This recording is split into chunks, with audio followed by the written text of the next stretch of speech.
Les sites illégaux de jeux d'argent cartonnent en France. L'univers des jeux d'argent en ligne explose littéralement en popularité, mais cette croissance rapide n'est pas sans défi pour les autorités françaises.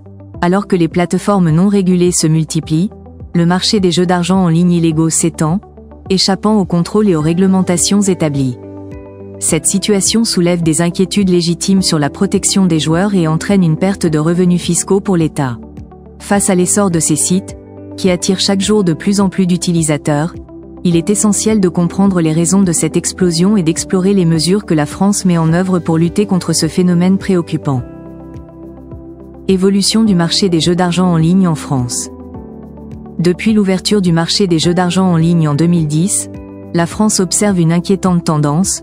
Le nombre de joueurs sur les plateformes illégales dépasse désormais celui des sites régulés.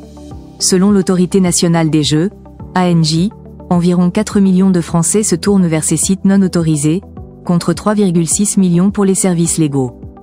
Cette situation alarmante pousse l'ANJ à intensifier ses efforts de prévention et de sensibilisation. Les raisons de cette croissance incluent l'ingéniosité des opérateurs illégaux qui utilisent des techniques sophistiquées, telles que les deepfakes, pour attirer les joueurs. Le manque de protection dans le monde virtuel accentue également ce phénomène préoccupant. Stratégies et risques associés aux sites illégaux. Les sites de jeux d'argent en ligne illégaux déploient des stratégies ingénieuses pour séduire les joueurs, notamment par l'utilisation de deepfakes. Ces vidéos truquées, mettant en scène des célébrités, sont diffusées massivement sur les réseaux sociaux, attirant ainsi un large public vers ces plateformes non autorisées. Cependant, fréquenter ces sites comporte de nombreux dangers. Les joueurs risquent de développer une dépendance qui peut rapidement mener à un surendettement sévère. De plus, l'absence de régulation expose les utilisateurs à des menaces sérieuses pour leur sécurité financière, telles que le vol de données personnelles ou l'installation de logiciels malveillants. Face à ces enjeux, l'ANJ intensifie ses campagnes de prévention pour protéger les consommateurs.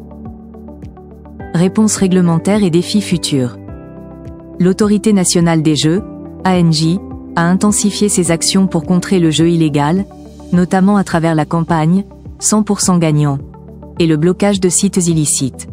Depuis mars 2022, plus de 2365 plateformes ont été fermées, mais ces efforts se heurtent à la résilience des opérateurs qui réapparaissent rapidement sous d'autres formes. La cybercriminalité reste un défi majeur, avec des pratiques telles que le vol de données et le hameçonnage. Par ailleurs, l'idée d'élargir l'offre légale est débattue, bien que des exemples internationaux montrent que cela ne réduit pas nécessairement l'attrait des sites illégaux. L'ANJ doit également s'adapter aux nouvelles tendances comme les jeux à objets numériques monétisables.